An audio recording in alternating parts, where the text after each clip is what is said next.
Melalui petisi ini, kami menegaskan 9 peringatan untuk pemerintah.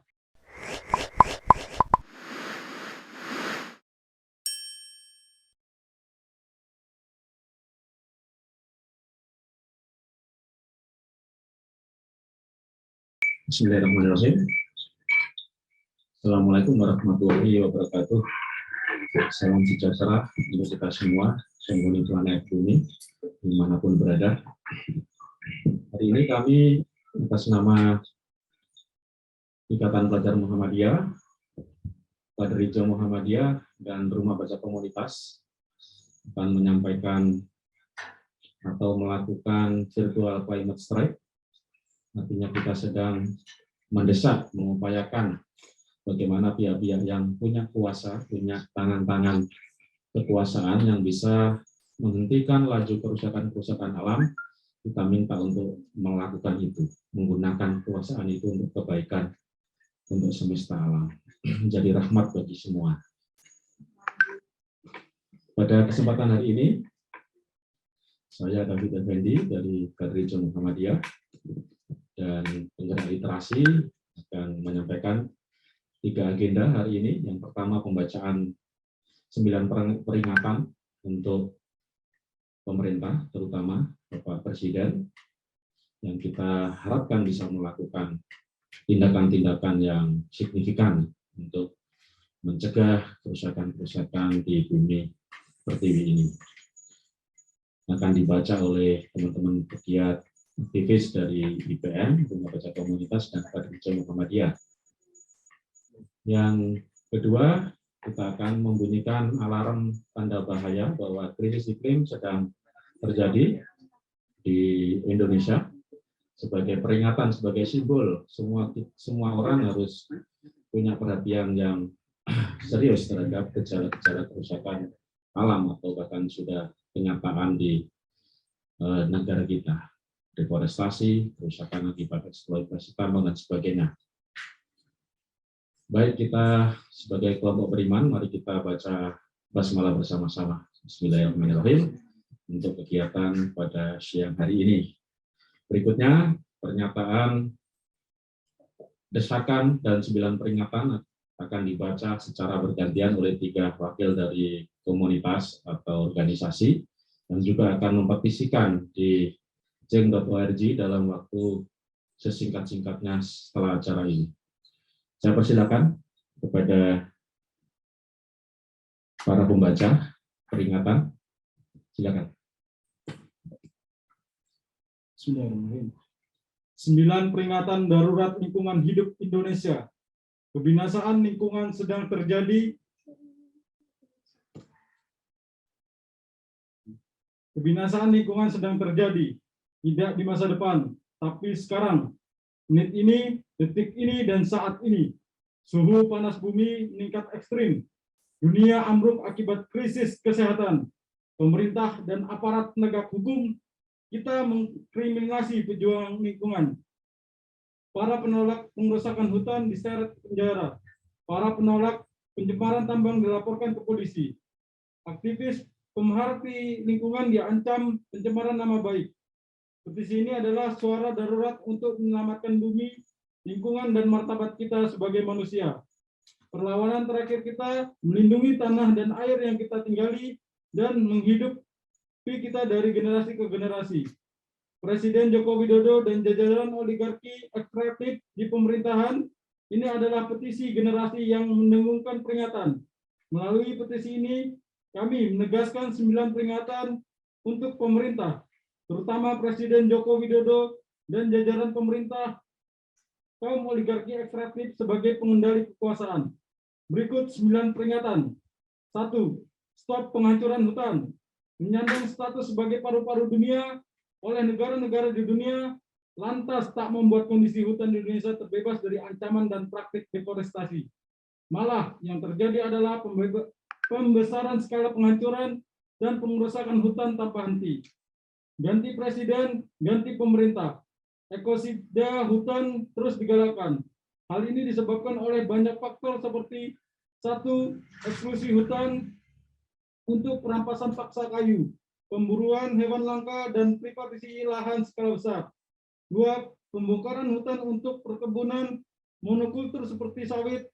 3. Akumulasi kekayaan oligarki melalui pertambangan mineral dan batu bara yang didukung oleh regulasi pemerintah dan bobroknya kualitas aparat penegak hukum.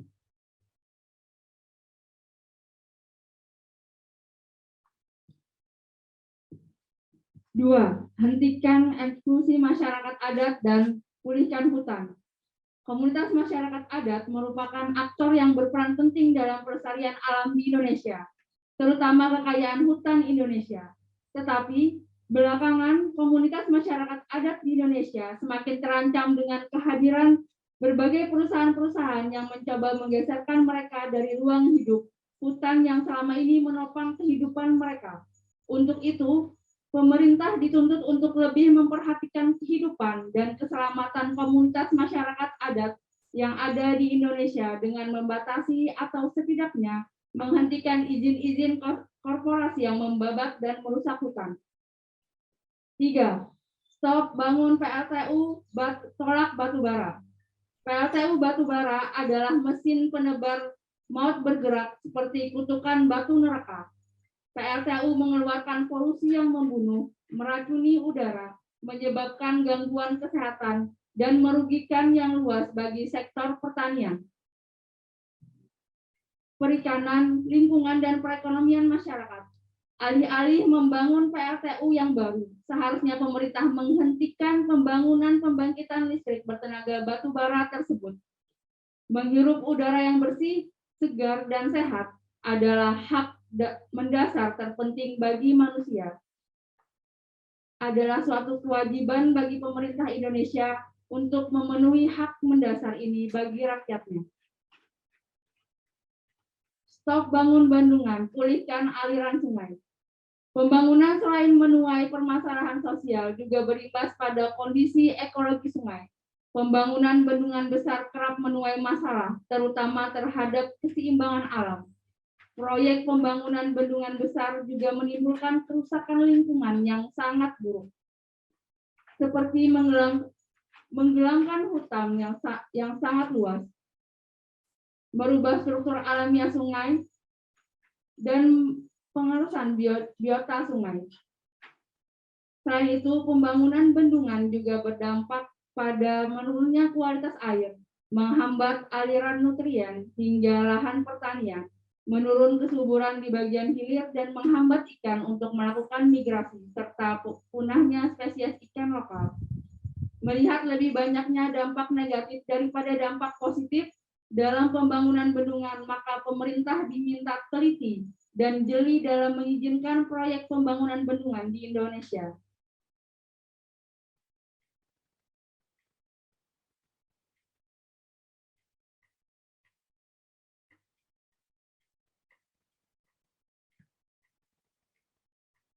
Lima, stop merusak alam ciptaan Tuhan.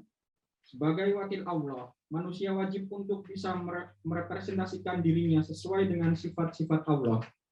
Salah satu sifat Allah tentang alam yaitu sebagai pemelihara dan penjaga alam, Rabbul Alamin. Untuk itu, manusia harus aktif dan bertanggung jawab untuk menjaga bumi. Menjaga keberlangsungan fungsi bumi sebagai tempat kehidupan makhluk Allah, termasuk manusia, sekaligus menjaga keberlangsungan hidupnya. Melalui poin ini, kami menuntut pemerintah melalui instansi terkait untuk lebih peduli pada kelestarian lingkungan dengan melahirkan aturan dan kebijakan yang pro lingkungan. 6. Wajib energi bersih yang berkeadilan.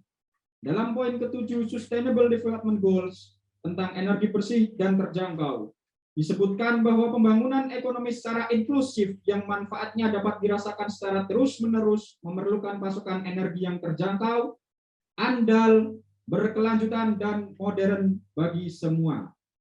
Untuk itu, realisasi keadilan energi bersih harus dilakukan dengan cara yang netral dan melibatkan semua pemangku kepentingan tanpa pandang bulu.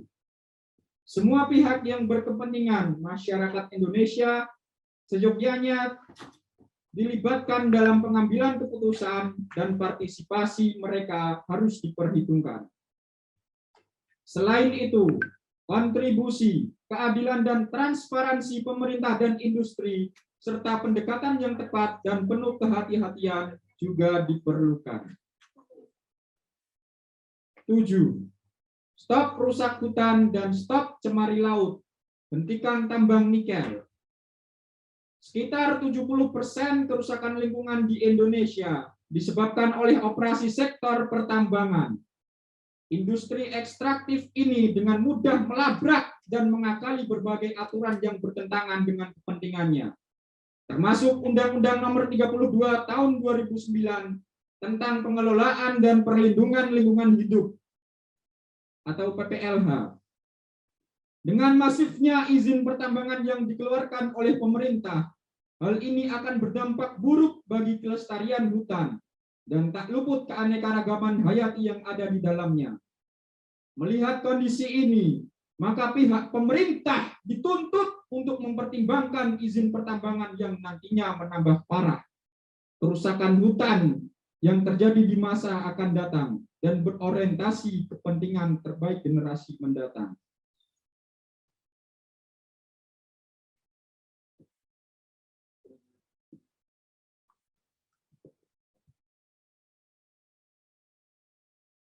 Delapan, ajarkan anak cinta lingkungan. Demi menciptakan bumi yang lebih baik, rasanya kepedulian tentang lingkungan harus ditumbuhkan sejak dini. Selain peran orang tua di lingkungan keluarga, di dalam lingkungan pendidikan juga memegang peranan yang cukup penting. Sekolah sebagai lembaga pendidikan harus mampu menjadi tempat utama dalam melahirkan generasi pelajar ekologis yang aktif dalam menyelamatkan planet bumi. Dan tidak ada berkutat pada peningkatan kemampuan kognitif yang membuat mereka cerdas secara akademik, tetapi minim dalam keberpihakan terhadap lingkungan. Oleh karena itu, pemerintah harus ikut andil melakukan kebijakan dan peraturan untuk mendukung terlaksananya program ekoliterasi yang dapat memberikan penyadaran pada generasi-generasi hari ini maupun yang akan datang. 9. Kurangi plastik dan selamatkan bumi. Permasalahan terkait sampah masih menjadi akar masalah yang sepanjang masa ini tetap membayangi keberlangsungan hidup manusia maupun makhluk hidup umumnya. Salah satunya adalah sampah plastik karena membutuhkan waktu ratusan tahun agar dapat terurai di alam. Hal ini yang akhirnya menyebabkan pencemaran lingkungan, mengganggu ekosistem yang ada, dan pada akhirnya akan berdampak pada kelangsungan makhluk hidup. Kebijakan terkait larangan penggunaan kantong plastik yang telah dikeluarkan nampaknya tidak dapat menekan penggunaan plastik karena kurangnya ketegasan dalam mengontrol jalannya aturan tersebut.